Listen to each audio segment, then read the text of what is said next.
అందరికీ నమస్కారం। ఈరోజు రాష్ట్ర శాసనసభలో కాంగ్రెస్ పార్టీ గోబల్స్ ప్రచారం బట్టబయలైపోయింది। గత కొంతకాలంగా 6 గ్యారెంటీలు అమలు చేయలేక అప్పులపై దుష్ప్రచారం చేస్తూ తప్పించుకోవాలని రాష్ట్ర ముఖ్యమంత్రి రేవంత్ రెడ్డి గారు ప్రయత్నం చేస్తూ వచ్చారు। కానీ ఈరోజు నిండు శాసనసభలో కాగ్ రిపోర్ట్ ద్వారా కుండ బద్దలు కొట్టినట్టు స్పష్టంగా ఆధారాలతో సహా బీఆర్ఎస్ ప్రభుత్వ అప్పు కేవలం 41,000 కోట్లు మాత్రమే, ఏడాదికి 41,000 కోట్లు మాత్రమే చేశామని గత సంవత్సరంన్నర నుంచి మేము చెప్తూ వచ్చాం।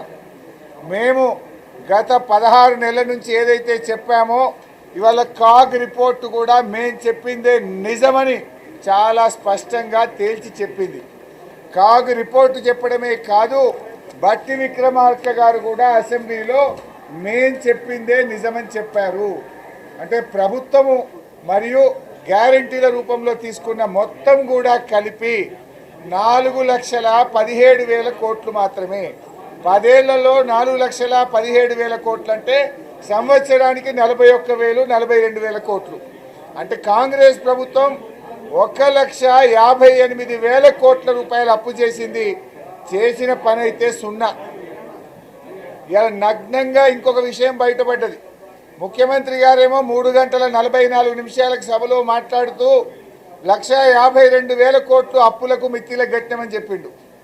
7 గంటల 44 నిమిషాలకు బట్టి విక్రమార్క మాట్లాడుతూ 88,000 కోట్లు అప్పులు మిత్తిల కింద కట్టినామన్నారు। 4 గంటల్లోనే ముఖ్యమంత్రికి ఉప ముఖ్యమంత్రి మధ్య 70,000 కోట్ల తేడా వచ్చింది। అంటే ఇవాళ ముఖ్యమంత్రి గోబల్స్ ప్రచారం చేయాలని ప్రయత్నం చేసింది। ఈయన ఆర్థిక మంత్రిగా ఉప ముఖ్యమంత్రిగా రాష్ట్ర ప్రభుత్వ ఖజానా నుంచి చెల్లించేది మాత్రమే రాష్ట్ర ప్రభుత్వ అప్పు। మేము గత 16 నెలలుగా ఏ లెక్క అయితే చెప్పామో ఇవాళ అదే లెక్క కరెక్ట్ అని కాగు చెప్పింది। సభ సాక్షిగా బట్టి విక్రమార్క గారు కూడా అదే చెప్పారు। సో ఇప్పటికైనా కాంగ్రెస్ నాయకులారా 6 లక్షల అప్పు, 7 లక్షల అప్పు, 8 లక్షల అప్పు అని గోబల్స్ మానుకోండి। బీఆర్ఎస్ ప్రభుత్వ అప్పు ఏడాదికి 41,000 కోట్లు, కాంగ్రెస్ చేసింది 1,58,000 కోట్లు। ఇది నేను చెప్పలే, రేవంత్ రెడ్డి గారే చెప్పారు। ఇకపోతే శాసనసభ బడ్జెట్ సమావేశాల్ని బీఆర్ఎస్ పార్టీ అద్భుతంగా ఉపయోగించుకున్నది। మేము చాలా స్పష్టంగా కాంగ్రెస్ తప్పిదాలను ఎత్తి చూపాం, కాంగ్రెస్ వైఫల్యాలను ఎండగట్టాం। 6 గ్యారెంటీల అమల్లో కాంగ్రెస్ ప్రభుత్వం దారుణంగా ఫెయిల్ అయిన తీరును ఈ సభ ద్వారా గట్టిగా నిలదీయగలిగాం। కానీ కాంగ్రెస్ పార్టీ ఈ సభను మరి ఒక ప్రహసనంలాగా సాంప్రదాయాలను మంటగలిపే విధంగా కాంగ్రెస్ పార్టీ వ్యవహరించింది। తమ హయాంలో సస్పెన్షన్లు ఉండవని గతంలో చెప్పారు, కానీ మా సీనియర్ సభ్యుడు జగదీష్ రెడ్డి గారు ఏకవచనం ప్రయోగించకుండా ఆయనను అకారణంగా జగదీష్ రెడ్డి గారిని సస్పెండ్ చేశారు। గ్యారెంటీలపై మాట తప్పినట్టే సస్పెన్షన్ల మీద కూడా ఈ కాంగ్రెస్ ప్రభుత్వం మాట తప్పింది। ఇవాళ ప్రజా సమస్యల మీద మేము ప్రశ్నోత్తరాలు చాలా వేశాం।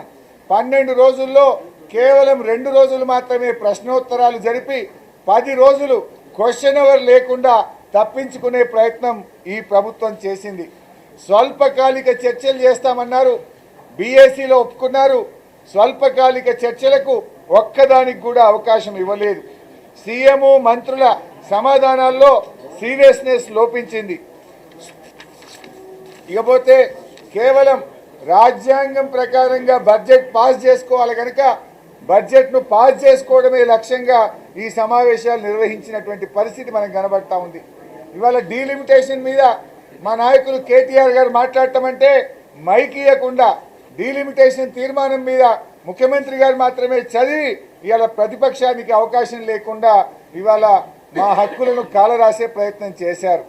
ముఖ్యమంత్రి గారు కేవలం హెడ్లైన్స్ కోసం, హెడ్డింగ్ల కోసం మాట్లాడుతున్నట్టు తప్ప సభలో సీరియస్గా ఉండడం కానీ మేము అడిగిన ప్రశ్నలకు సమాధానం ఒక్కటి కూడా చెప్పలేకపోయారు। నిన్న సుప్రీంకోర్టులో ఉన్న ఫిరాయింపుల అంశాన్ని కూడా సభలో ప్రస్తావించి సభా సాంప్రదాయాలకు విరుద్ధంగా వారు మాట్లాడారు। దీన్ని మేము సుప్రీంకోర్టు దృష్టికి కూడా తీసుకువెళ్తాం. రుణమాఫీ ముగిసిందని చెప్పారు. మేము ఇందాకనే చెప్పాం సభలో, వానాకాలం రైతు బంధు 8,000 ఎగ్గొట్టారు, యాసంగి 4,000 ఎగ్గొట్టినారు, 12,000 కోట్లు రైతు భరోసా కింద ఇవ్వాల్సిన డబ్బులు ఎగ్గొట్టిండ్రు.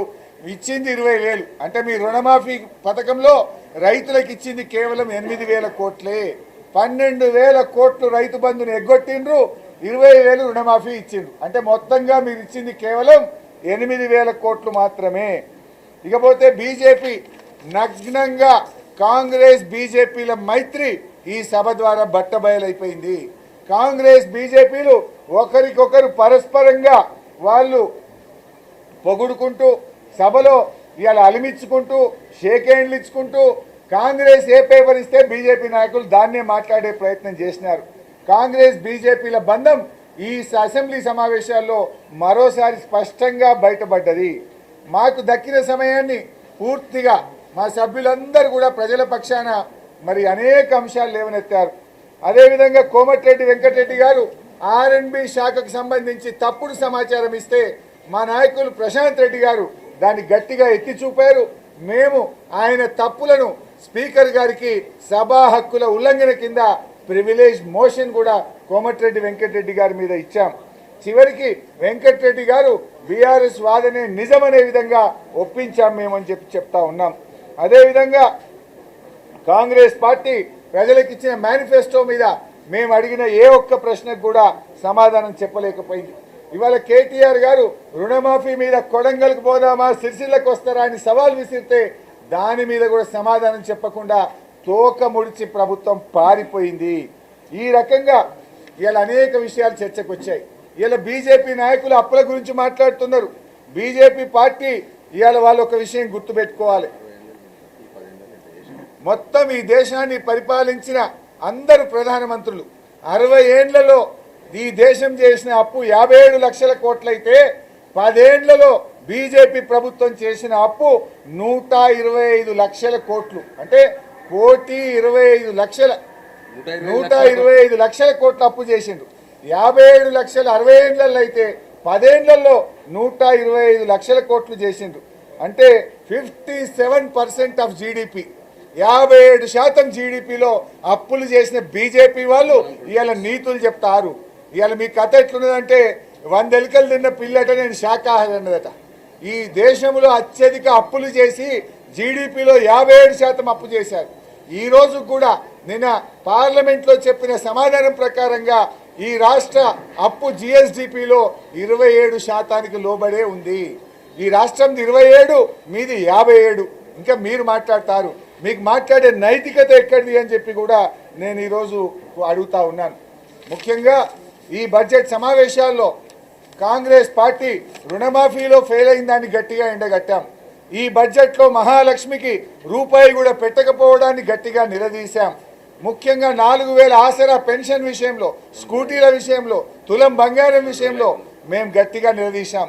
నిన్న ఉత్తమ్ కుమార్ రెడ్డి గారు ఏడాదిలో మీరు 6 ప్రాజెక్టులు పూర్తి చేస్తాము, 6,50,000 ఎకరాలకు నీళ్ళు ఇస్తా అన్నాడు. ఏమైంది? ఏ ప్రాజెక్టు పూర్తి చేసిండ్రు? ఎన్ని ఎకరాలకు నీళ్ళు ఇచ్చారు అంటే నీళ్లు నమిలిండి తప్ప నీళ్ళు ఇచ్చిన లెక్క అయితే చెప్పలే. ఒక్క ప్రాజెక్టు పూర్తి చేసింది లేదు. ఏడాదిలో ఒక్క ఎకరానికి కూడా కాంగ్రెస్ ప్రభుత్వం నీళ్లు ఇవ్వలేకపోయింది. ఇవన్నీ విషయాలను కూడా ఈ ప్రభుత్వం యొక్క వైఫల్యాలను గట్టిగా ఎత్తి చూపాం. అదేవిధంగా ప్రోటోకాల్ విషయంలో ఉల్లంఘనలు కూడా గట్టిగా స్పీకర్ గారి దృష్టికి తీసుకువెళ్ళాం. ఏది ఏమైనా ఈ బడ్జెట్ సమావేశాల్లో బీఆర్ఎస్ పార్టీ పూర్తిగా గట్టిగా పనిచేసి ప్రజల పక్షాన పోరాడింది. ఈ ప్రభుత్వాన్ని నిలదీయగలిగింది. ఈ ప్రభుత్వం చేసిన తప్పిదాలను ఎత్తి చూపి ప్రభుత్వాన్ని ఒక దారిలో పెట్టడానికి ప్రజల పక్షాన, ప్రజల గొంతుకగా బీఆర్ఎస్ పార్టీ పనిచేసింది. ముఖ్యంగా బీజేపీ కాంగ్రెస్ ఇద్దరు ఒకటైంది కనుకనే భట్టి గారు తన బడ్జెట్లో ఒక్క మాట కూడా బీజేపీ అనలే. ఢిల్లీ నుంచి కేంద్ర ప్రభుత్వం ఒక్క రూపాయి ఇవ్వలే. ఇలా కేటీఆర్ గారు చాలా స్పష్టంగా చెప్పారు. బీజేపీ కాంగ్రెస్లు ఏ రకంగా 8+8 ఎంపీలు ఏ రకంగా గెలిచి రాష్ట్రానికి అన్యాయం చేస్తుందో కూడా కేటీఆర్ గారు సవివరంగా చెప్పారు. అంటే బీజేపీ కాంగ్రెస్లు తెలంగాణ రాష్ట్రానికి చేస్తున్న అన్యాయాన్ని సవివరంగా ఈ సభ ద్వారా ఈరోజు చెప్పగలిగాం.